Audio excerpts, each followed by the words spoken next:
In a courtroom filled with arrogance and disdain, one underestimated woman turned their mockery into the greatest mistake they'd ever made. The courtroom was packed, buzzing with whispers and murmuring anticipation. The air felt heavy, charged with judgmental stares directed at the petite woman sitting alone at the defendant's table. Her name was Margaret Harper, a middle-aged woman who had lived an unassuming life as a librarian in a small town. She wore no fancy suit, just a modest dress that spoke volumes of her humble background. Across from her sat a team of high-powered attorneys representing the plaintiff, a wealthy corporation accused of exploiting local farmers. Margaret's case seemed hopeless to most observers. How could someone so ordinary stand up against such legal firepower? As she adjusted her glasses nervously, one of the opposing lawyers smirked audibly, leaning over to whisper something to his colleague. The judge called for order, but the condescending atmosphere lingered like a thick fog. It wasn't long before the mocking began. As the proceedings started, the lead attorney for the corporation launched into what he clearly thought would be a devastating opening statement. With theatrical flair, he painted Margaret as naive, uninformed, and woefully outmatched by their expertise. "Your Honor," he declared smugly, "this is not a battle between equals. This is a simple woman trying to swim in waters far too deep for her understanding." The gallery erupted in quiet chuckles, and even some members of the jury exchanged knowing glances. Margaret remained silent, her hands clasped tightly on the table in front of her. But there was something about her calm demeanor, something unreadable, that hinted she wasn't going to roll over without a fight. When it was finally her turn to speak, the opposing counsel couldn't resist adding insult to injury. He stood up theatrically, addressing her directly. "Ms. Harper," he said patronizingly, "do you even understand the complexities of corporate law? Or are we wasting everyone's time here today?" Margaret looked up slowly, meeting his gaze with unwavering composure. For the first time, a flicker of doubt crossed his face. He had underestimated her, and he was about to regret it. "Your Honor, esteemed members of the jury," Margaret began, her voice steady and clear despite the tension in the room. "I may not have attended prestigious law schools or worked in towering office buildings, but I do know right from wrong. And I believe this court exists to uphold justice, not to allow powerful entities to trample over those who cannot defend themselves." Her words hung in the air, commanding attention. Gone was the nervousness.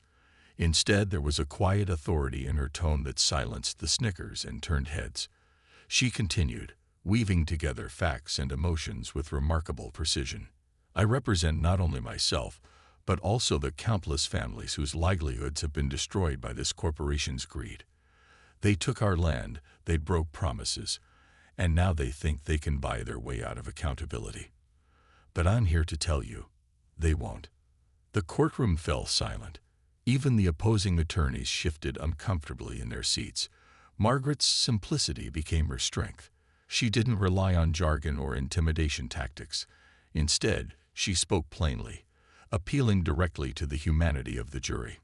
The cross-examination phase was where Margaret truly shone, transforming herself from an underestimated defendant into a formidable force that left both the opposing counsel and their witnesses reeling. When it came time to question the corporation's star witness, a polished executive named Mr. Caldwell, the atmosphere in the courtroom shifted palpably. The opposing attorney introduced him with great fanfare, portraying him as a paragon of corporate integrity and expertise. As he took the stand, his confident demeanor suggested he believed this would be an easy victory for his side. But little did he know, Margaret had spent countless hours preparing for this moment. Margaret began her questioning softly, almost casually, lulling the witness into a false sense of security. "Mr. Caldwell," she said, her tone polite but firm, "you mentioned earlier during your testimony that your company operates under strict ethical guidelines. Is that correct?" He nodded smoothly, replying without hesitation, "Yes, absolutely." His practiced smile seemed designed to reassure the jury of his credibility. However, Margaret wasn't fooled. She leaned slightly forward, Her eyes locked onto his and produced a document from the stack before her. "And yet," she continued, her voice cutting through the room like steel wrapped in velvet, "here is evidence showing that your company knowingly violated environmental regulations, not once, but multiple times over the past 5 years. Would you care to explain how these actions align with your so-called ethical guidelines?" The room fell silent. For the first time, the executive faltered, his smile wavering as he glanced nervously at his legal team. Margaret pressed on relentlessly, exposing contradictions between his statements and documented facts. Each question was sharp and precise, leaving no room for evasion or deflection. Her strategy became clear. She wasn't just attacking the witness. She was dismantling the entire narrative the corporation had built around itself. With every response he gave, Margaret revealed more cracks in his armor. She highlighted discrepancies in financial reports, pointed out instances where promises made to local farmers were broken, and even referenced internal emails obtained through discovery that directly contradicted his claims. By the time she asked her final question, "So, Mr. Caldwell, can you honestly say that your company prioritizes ethics over profit?" the damage was done. The once confident executive sat stiffly in the witness chair, visibly shaken and unable to recover his composure. The impact on the jury was undeniable. What had started as skepticism toward Margaret transformed into growing respect and sympathy for her cause. Her ability to connect complex pieces of evidence with simple, relatable truths resonated deeply with them. Meanwhile, the opposing counsel looked increasingly uneasy, realizing too late that they had grossly underestimated her preparation and intellect. Margaret's calm demeanor masked a razor-sharp mind, one that could dissect lies and expose hypocrisy with surgical precision. By the end of the cross-examination, the power dynamics in the courtroom had completely flipped. Where there had been mockery and condescension, there was now awe, and perhaps even fear of what Margaret might do next. The opposing team exchanged anxious glances, while the judge watched with evident interest, clearly impressed by her performance. Margaret returned to her seat, her expression unchanged, but the weight of her accomplishments hung heavy in the air. She had not only exposed the truth but also dismantled the arrogance of those who sought to dismiss her. And in doing so, she ensured that justice would have its day. As the trial approached its climax, all eyes turned to Margaret for her closing argument. The courtroom buzzed with anticipation, the tension thick enough to cut with a knife. Everyone present knew that this was her final opportunity to leave an indelible mark on the jury, and she did not disappoint. Rising slowly from her seat, Margaret adjusted her glasses and took a deep breath before addressing the room. Her voice, steady and measured, carried an authority that belied her humble appearance. She began by acknowledging the enormity of the case, but quickly shifted focus away from herself. "This case isn't about me," she said softly, her gaze sweeping across the jurors as if speaking directly to each one individually. "It's about holding power accountable. It's about ensuring that no individual or entity, no matter how wealthy, influential, or untouchable they believe themselves to be, can act without consequence." Her words resonated deeply, striking at the heart of why everyone had gathered there that day. She wasn't asking for sympathy, she was demanding justice. And in doing so, she reminded the jury of their critical role, not just as arbiters of law, but as guardians of fairness and integrity. Margaret then wove together the threads of evidence she had painstakingly unraveled during the trial, tying them into a narrative that painted a clear picture of corporate greed and betrayal. She recounted the broken promises made to local farmers, the environmental destruction caused by unchecked exploitation, and the blatant disregard for ethical standards exposed during the cross-examination. But rather than relying solely on facts and figures, she appealed to the jury's humanity. Imagine working your entire life to build something meaningful, a home, a farm, a future for your children, only to have it taken away because someone else decided they deserved it more, she said, her voice tinged with emotion.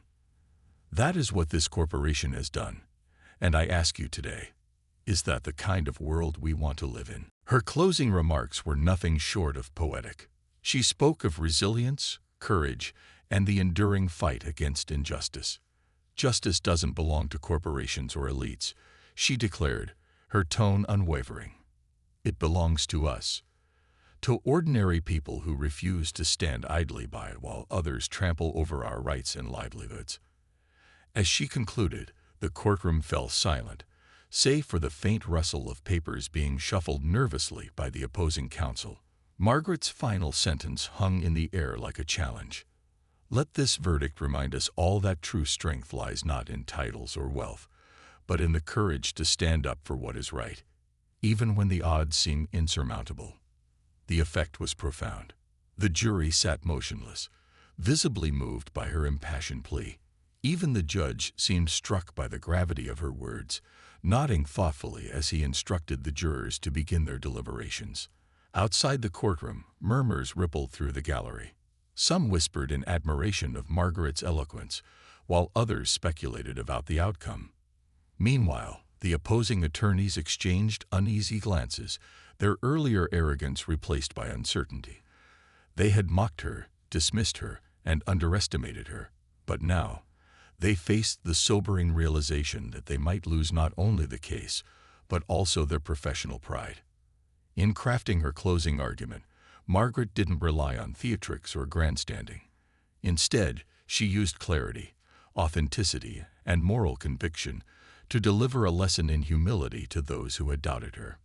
By the time she returned to her seat, the tide had unmistakably turned. No longer was she the simple woman they had ridiculed. She was a symbol of perseverance and justice, a reminder that underestimating anyone based on appearances could lead to consequences far greater than imagined. The courtroom was eerily quiet as the jury filed back in, their faces unreadable masks of concentration. The tension in the air was almost suffocating, a palpable weight that pressed down on everyone present. Margaret sat at the defendant's table, her posture straight but relaxed, betraying none of the anxiety that must have been swirling inside her. She had done everything she could, presented her case with clarity, dismantled the opposition's arguments with precision, and appealed to the jury's sense of justice with heartfelt sincerity. Now, all she could do was wait. As the foreperson stood to deliver the verdict, every eye in the room turned toward him. Reporters leaned forward, pens poised over notepads. Spectators held their breath. Even the opposing counsel seemed frozen, their earlier bravado replaced by apprehension. "Your Honor," the foreperson began, his voice steady, but carrying an undercurrent of gravity. "We, the jury, find in favor of the defendant, Margaret Harper." A collective gasp rippled through the courtroom, followed by murmurs of disbelief from some corners and cheers of triumph from others. For Margaret, the moment felt surreal. Her hands trembled slightly as she clasped them together, but her expression remained calm, almost serene. Tears welled up in her eyes, though they weren't tears of relief or joy.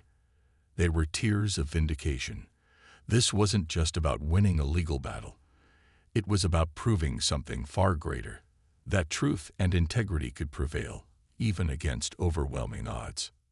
The judge banged his gavel, calling for order amidst the commotion. Once the room settled, he addressed Margaret directly, his tone unusually warm. "Ms. Harper," he said, "while this court does not typically comment on the merits of a case, I feel compelled to acknowledge the diligence and conviction you demonstrated throughout these proceedings. You have reminded us all of what this institution stands for." His words hung in the air, met with nods of agreement from the gallery. Even the opposing attorneys, who moments ago had looked defiant, now appeared chastened, their heads bowed as if acknowledging defeat. Outside the courthouse, chaos erupted. Reporters swarmed Margaret like bees to honey, microphones thrust toward her face as cameras flashed incessantly. Despite the sudden onslaught of attention, Margaret remained composed, her quiet dignity unshaken. When asked how she felt about the verdict, she paused for a moment before responding, choosing her words carefully. "Ungrateful, of course," she said, her voice steady despite the cacophony around her. "But more than anything, I hope this sends a message that no one should ever underestimate the power of standing up for what's right. Justice isn't reserved for those with money or influence. It belongs to everyone. Her statement struck a chord, not only with the reporters, but also with the crowd that had gathered outside. Many among them were local farmers and residents whose lives had been affected by the corporation's actions. They cheered loudly, holding signs that read "Justice Prevails" and "Thank you, Margaret." Their support was overwhelming, a testament to the impact of her victory, not just for herself, but for the entire community. Margaret took a moment to thank them, her gratitude evident as she shook hands and hugged strangers who approached her with tears in their eyes. Meanwhile, the opposing council retreated into the shadows, their earlier arrogance completely evaporated. Gone were the smirks and condescending remarks. Instead, there was a palpable sense of regret and humility. One of the lead attorneys, visibly shaken, muttered to his team, "We underestimated her. Big mistake." It was a candid admission, one that underscored the lesson Margaret had taught them, and everyone else in the courtroom. That day, power and privilege mean nothing when faced with someone willing to fight for justice with unwavering determination. Back inside the courthouse, the aftermath of the verdict continued to unfold. Members of the jury lingered, eager to speak with Margaret personally. Several approached her, shaking her hand and offering heartfelt congratulations. "You inspired us," one juror admitted, her voice trembling with emotion. "We didn't think anyone could take on a corporation like that and win. But you proved us wrong." Another added, "Your closing argument, it stayed with me. I couldn't stop thinking about it during deliberations. You made us see the bigger picture." Margaret listened intently, nodding graciously as they spoke. She understood the significance of their words. This wasn't just a personal victory. It was a validation of her belief that ordinary people could hold powerful institutions accountable. More importantly, it was proof that courage and conviction could inspire change, even in places where cynicism often reigned supreme.